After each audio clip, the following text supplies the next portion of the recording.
Cobalah periksa, kenapa sholat saya tidak berkualitas. Ketika kita menemukan ada kesalahan-kesalahan, tolong perbaiki. Itu aja persoalannya. Betul nggak? Satu, ibu-ibu, bapak sekalian, kalau sholatnya di masjid, yakin saya pasti ada ini. Yang sholatnya di rumah ibu-ibu, yakin nggak kiblat yang kita tetapkan itu benar? Pernah nggak pakai kompas? Enggak. Pakai pandom? Enggak. Pakai HP sekarang nggak ada kan? Enggak pernah. Jadi gimana? Bertahun-tahun kita sholatnya hanya berdasarkan kira-kira kiblatnya. Ternyata menyimpangnya lebih dari 20 derajat. Akhirnya selama ini kita sholat bukan menghadap Ka'bah, tapi menghadap Moskow. Oke, ibu-ibu sekalian, bapak-bapak sekalian, uang dikantongin nggak? Kalau kita sholat, uangnya dikeluarkan atau dikantongin? Dikantongin. Uang yang bapak-bapak pegang itu, yakin nggak sucinya? Yakin nggak? Mungkin nggak uang ini masuk ke warung sate babi? Mungkin nggak? Mungkin nggak uang yang kita kantongin jatuh ke got? Sama anak-anak tuh, terus dikipas-kipas saja, terus belanja lagi. Uang yang jatuh ke got dicuci nggak? Baunya kayak apa? Bau busuk sekali. Yakin nggak sucinya? Ya kenapa kau kantongin? Kalau di topik kita ada tai ayam, sholatnya sah nggak? Kalau kita ngantongin sesuatu yang najis, sholatnya sah nggak? Coba perbaiki. Betul nggak? Ibu-ibu punya berapa sajadahnya, Bu? Satu. Salah banyak kayaknya. Sejadah yang ibu pakai itu dicucinya seminggu berapa kali, Bu?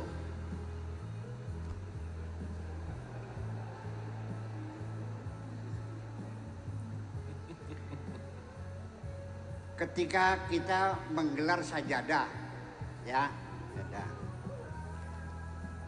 Pikiran kita mengatakan ini sajadah kurang lurus kiblatnya, digeser nggak, Bu? Digeser nggak sajadahnya? Pakai tangan apa pakai kaki? Pakai kaki, bagus lah.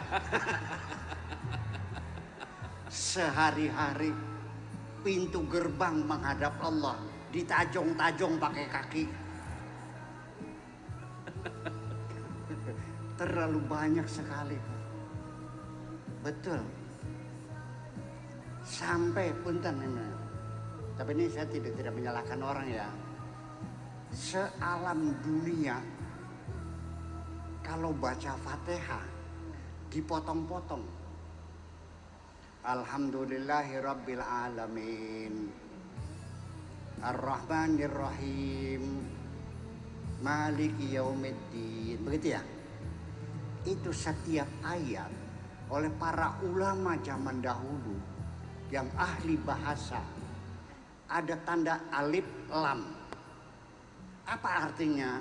Alamatul waqfil mamnu, tidak boleh berhenti. Kenapa berhenti? Kalau kita situ P di strip di jalan, artinya apa? Kalau S strip, kalau kita stop di situ ditangkap nggak? Jadi masih ada gunanya nggak itu tanda bacaan itu? Kalau nggak ada udah buang aja. Tetapi logikanya kenapa tidak boleh berhenti? Karena itu sifat dan mausuf, tidak boleh dipotong. Istisna mustasna minhu, tidak boleh dipotong. Fi'il dan fa'il, mubtada dan khobar, itu tidak boleh dipotong. Kalau dipotong maknanya menjadi rusak. Ya termasuk di Mekah juga sama, dipotong-potong kok. Alhamdulillah Rabbil Alamin Ar-Rahmanir Rahim. Kan begitu. Nah, Ar-Rahmanir Rahim itu sifatnya lafzul jalalah. Jadi Ar-Rahmanir Rahim itu jangan dipotong. Jadi Alhamdulillahirabbil alamin Ar-Rahmanir Rahim Maliki Yaumiddin. Itu sholat alamatul waqaf ma'a annal fasla aula. Berhenti lebih bagus, diterusin boleh. Ada aturannya. Itu ada ilmunya kan gitu. Ya, nanti gampang. Nah, kalau kita berhentinya tidak pakai aturan, coba dengarkan. Saya baca surat dengan tidak menghormati tanda baca. Dengarkan. Kepada yang terhormat Bapak Bupati,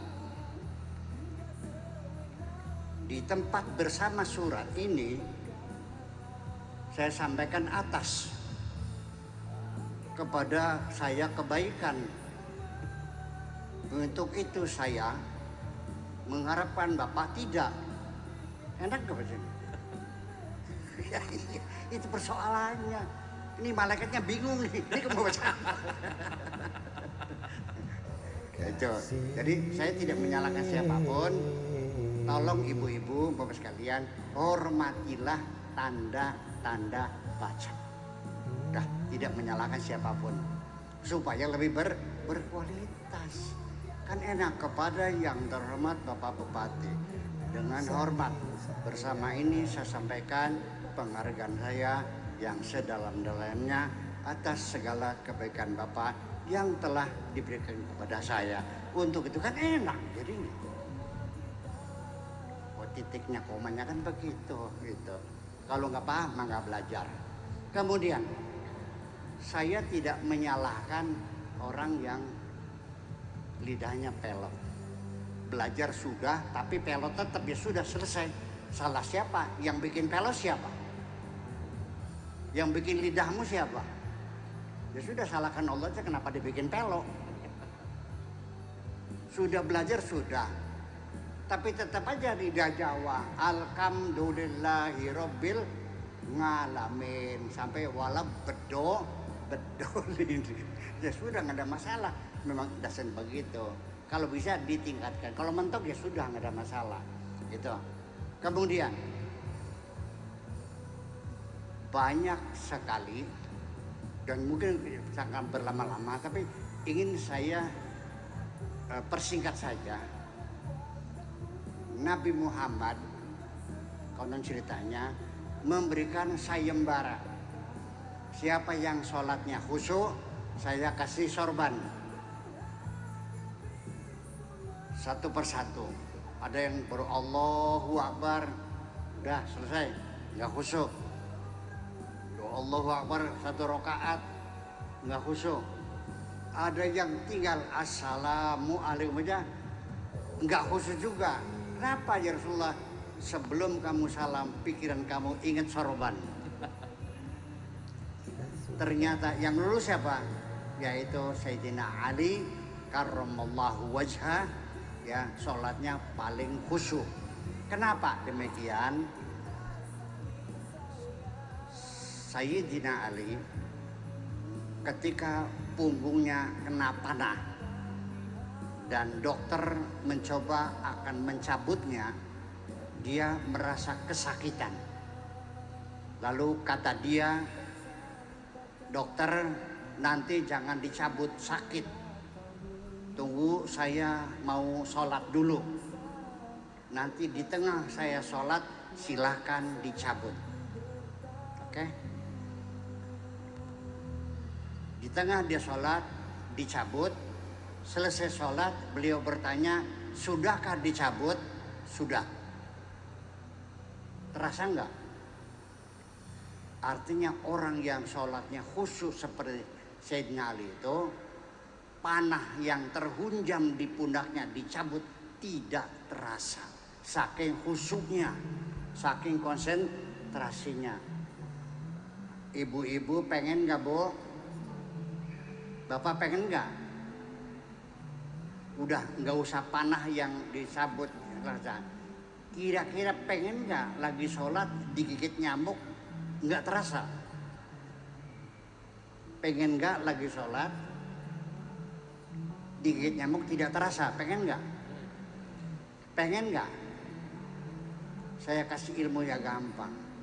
Daripada digigit nyamuk tidak terasa, lebih baik diupayakan bagaimana caranya ketika kita sholat tidak ada nyamuk yang menggigit. Jadi ruangan itu disemprot dulu atau pakai hutan dulu, betul nggak? Nah, tetapi saya jujur, saya bisa tidak terasa digigit nyamuk. Saya berani bersumpah nih, saya bisa tidak terasa digigit nyamuk. Tahu nggak kapan? Ketika saya sedang pacaran dengan cewek di bawah pohon kersem. Makasih. Jadi artinya yang menyebabkan kita tidak merasa sakit adalah karena cinta kita. Itu. Luar biasa, terima kasih. Sekali lagi boleh tepuk tangan untuk guru kita, Kiai Haji Buya Syakur. Buya, untuk menutup acara, mohon untuk menutup dengan doa. Mangga. Bismillahirrahmanirrahim. Rabbana auzina an nashkura ni'mataka allati an'amta 'alaina wa 'ala walidayna wa an na'mala salihan tarda wa adkhilna bi rahmatika fi 'ibadika salihin. Rabbana atina fid dunya hasanah wa fil akhirati hasanah wa qina adzabannar. Wa sallallahu ala sayyidina Muhammadin wa ala alihi wa sahabatihi ajmain. Subhana rabbika rabbil izzati amma yasifun wa salamun alal mursalin walhamdulillahi rabbil alamin. Assalamualaikum warahmatullahi wabarakatuh. Waalaikumsalam.